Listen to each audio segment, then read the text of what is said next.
ہر وہ کام کرے گا جس سے پاکستان کا دفاع ہو. ہمیں افغانستان کی آرم فورسز کو نیوٹرلائز کرنا ہے. یہ اسلحہ ان کے پاس جو امریکہ کا رہ گیا ہے اس کو نیوٹرلائز کرنا ہے. جہاں جہاں سے حملہ آئے گا وہاں پاکستان کو اٹیک کرنا ہے. آپ کو یاد ہوگا کہ جب بھارت نے پاکستان پہ حملہ کیا تو پاکستان کی بڑی ڈکلیئرڈ پالیسی کہ جہاں سے اٹیک آیا وہیں جواب آئے گا. طالبان کو بھی یہی بتانا ہے کہ جہاں سے اٹیک آئے گا وہیں جواب دیں گے, اور ان کے ٹینک ہوں یا بندوقیں ہوں یا جو کچھ بھی ہے اس کو ہمیں نیوٹرلائز کرنا ہے تاکہ کبھی ہمیں وہاں سے دوبارہ. بالکل, اور یہ خطے کے امن کا تقاضا بھی ہے. ڈاکٹر صاحب ہمارے ساتھ ہی رہیے گا. احمد سعید مناز صاحب نے ہمیں جوائن کیا ہے. بہت شکریہ سر آپ کے وقت دینے کے لیے. سر کہیے گا کہ بھارتی اسسٹنس تو ہے ہی افغان طالبان کے پیچھے, لیکن بھارت اس بات سے بخوبی واقف ہے کہ ہم پاکستان کے ساتھ بالکل مقابلہ نہیں کر سکتے ہیں. اب سے کچھ ہی دیر پہلے ڈاکٹر ماریہ صاحب ہمارے ساتھ موجود تھی. انہوں نے کہا کہ پاکستان ضروری نہیں کہ اپنے دفاع کے لیے افغانستان کے جو پوائنٹس ہیں ان کو ہی نشانہ بنائے. اگر ضرورت پڑی تو بھارت میں بھی گھس کر جو ہے وہ نشانہ بنایا جائے گا ان تمام تر املاک کو جو کہ پاکستان کو نقصان دینے میں کوئی کردار ادا کر رہے ہیں. کیا کہیں گے اس پہ؟ جی بالکل, جیسے چیمہ صاحب فرما رہے تھے کہ ٹٹ فٹ ہے. اب جہاں سے حملہ ہوا وہاں پہ اسی طرح کا رسپانس جائے گا, بلکہ وہ رسپانس اور نقصان اتنا پینفل ہوگا کہ دوبارہ یہ جرت نہیں کریں گے. انہوں نے مذاق بنایا ہوا کہ کے نیچے, اوور رینک کے نیچے یہ شاید سمجھتے ہیں کہ اس طرح کی لمیٹڈ وار کر سکتے ہیں, تو نہ مجبور کیا جائے تو بہتر ہے. اور پاکستان اپنے دفاع کے لیے تمام ہر ممکن کوشش کرے گا. آج بھی صبح جو اسپن بولدک کے اندر انہوں نے مختلف مقامات پہ اور جو حملہ کیا ہے 3 طرف سے, اس کو جس طرح ریپلس کیا گیا, اور اس کے بعد فالو اپ کے اندر اب جس طرح کا اٹیک ہمارے شاہین ماں پہ اس وقت جاری رکھے ہوئے ہیں تاکہ ان کو ونس فار آل ہٹ کیا جائے.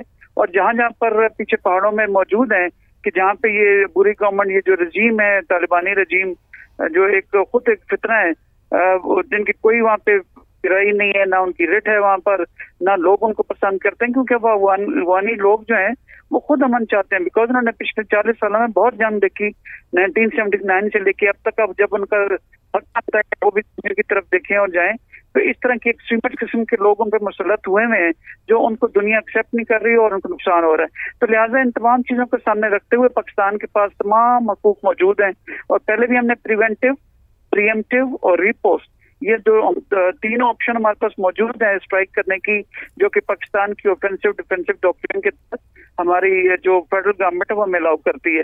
تو لہٰذا پاکستان کسی بھی صورت طالبانی رجیم کو جو دوڑ کے متقی گیا ہے انڈیا میں اور جا کے جے شنکر سے ہینڈ شیک جب کر رہا ہے, تو پکچر پوری دنیا تو بڑے واضح.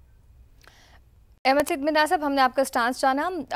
آپ سے کچھ کنیکٹیوٹی کے ایشوز آ رہے ہیں, we are trying our best کہ وہ بہتر ہو جائیں, تو پھر آپ سے اسی پر مزید بھی گفتگو کریں گے. ڈاکٹر صاحب آپ سے یہ جاننا چاہوں گا کہ ہم نے افغانستان کے بعد اسسٹنس کی ہے, رشیا کی افغانستان کے ساتھ وار ہو یا دوحہ ایگریمنٹ ہو, بہت سارے معاملات کے اوپر افغانستان ہم پہ ڈپینڈ بھی کرتا ہے, لیکن پھر بھی یہ تمام تر جارحیت جاری ہے. کیا افغانستان پروف کیا کرنا چاہ رہے ہیں؟ دیکھیں, جو طالبان رجیم ہے یہ پورے افغانستان کی نمائندگی نہیں کرتا. آپ کو پتہ ہے کہ انہوں نے یہ ایک خاص ایتھنک گروپ ہے, اور باقی جو گروپ ہیں جو جس میں ازبک, تاجک, ہزارہ ہیں, وہ پاور میں نہیں ہیں. انہوں نے بندوق کے سر کے اوپر طالبان رجیم وہاں پہ پاور میں آیا. اور مسئلہ یہ ہے کہ اب جو افغانستان کے عوام پاکستان سے کاروبار کرتے ہیں, اربوں ڈالر کماتے ہیں, وہ سارے کے سارے جب بے روزگاری افغانستان میں آئے گی تو افغان طالبان کا یہ رجیم آلریڈی ان پاپولر ہے. تو اگر بھارت کے ساتھ اچھے تعلقات کی اتنی بڑی قیمت افغان طالبان دینا چاہتے ہیں کہ افغانستان کے اندر مزید بے روزگاری پھیلے, جب آپ کو پتہ ہے کہ افغانستان ایک لینڈ لاک ملک ہے, یہاں تو ہونا کہ افغانستان کے ساتھ کچھ سمندر لگتا ہے, کوئی آپ کاروبار کر سکتے ہیں, کوئی دنیا میں کچھ چیزیں ایکسپورٹ کر سکتے ہیں. 2600 کلومیٹر کا پاکستان افغانستان بارڈر بند ہے, تو آپ نے اپنی ایکسپورٹ کہاں پہ بھیجنی ہے؟ تو مجھے ایسا لگتا ہے کہ یہ افغان عوام جو ہے وہی افغان طالبان کے خلاف ایک اپرائزنگ کرے گی, وہی اٹھے گی.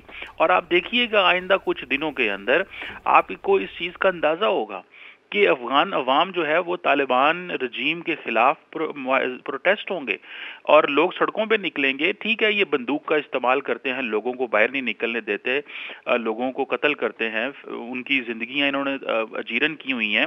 یہاں پہ میں سمجھتا ہوں بین الاقوامی دنیا کو بھی سامنے آنا چاہیے, اور جو ان کو تھوڑی بہت مدد مل رہی ہے وہ مدد بند کی جانی چاہیے ان کا, کیونکہ یہ تو دہشت گردوں کو پناہ دیتے ہیں. کیوں ان کے ملک میں ملینز آف ڈالرز اس وقت جا رہے ہیں؟ اس بات کے اوپر جی کہ ان کی سپورٹ کرنی ضرورت ہے. ہیومینیٹیرین سپورٹ تو ان کی جاتی ہے جہاں پہ جو ایسا ملک تو نہیں ہونا چاہیے جو دہشت گردوں کو پناہ دے. پہلے یہ القاعدہ کو پناہ دیتے تھے تو ساری دنیا امریکہ سمیت افغانستان میں گھس کے انہوں نے ان کو ٹھیک کرنے کی کوشش کی, لیکن ابھی یہ القاعدہ اور ٹی ٹی پی دونوں کو پناہ دے کے بیٹھے ہوئے ہیں. میں نہیں سمجھتا کہ پاکستان کو پیچھے ہٹنا چاہیے.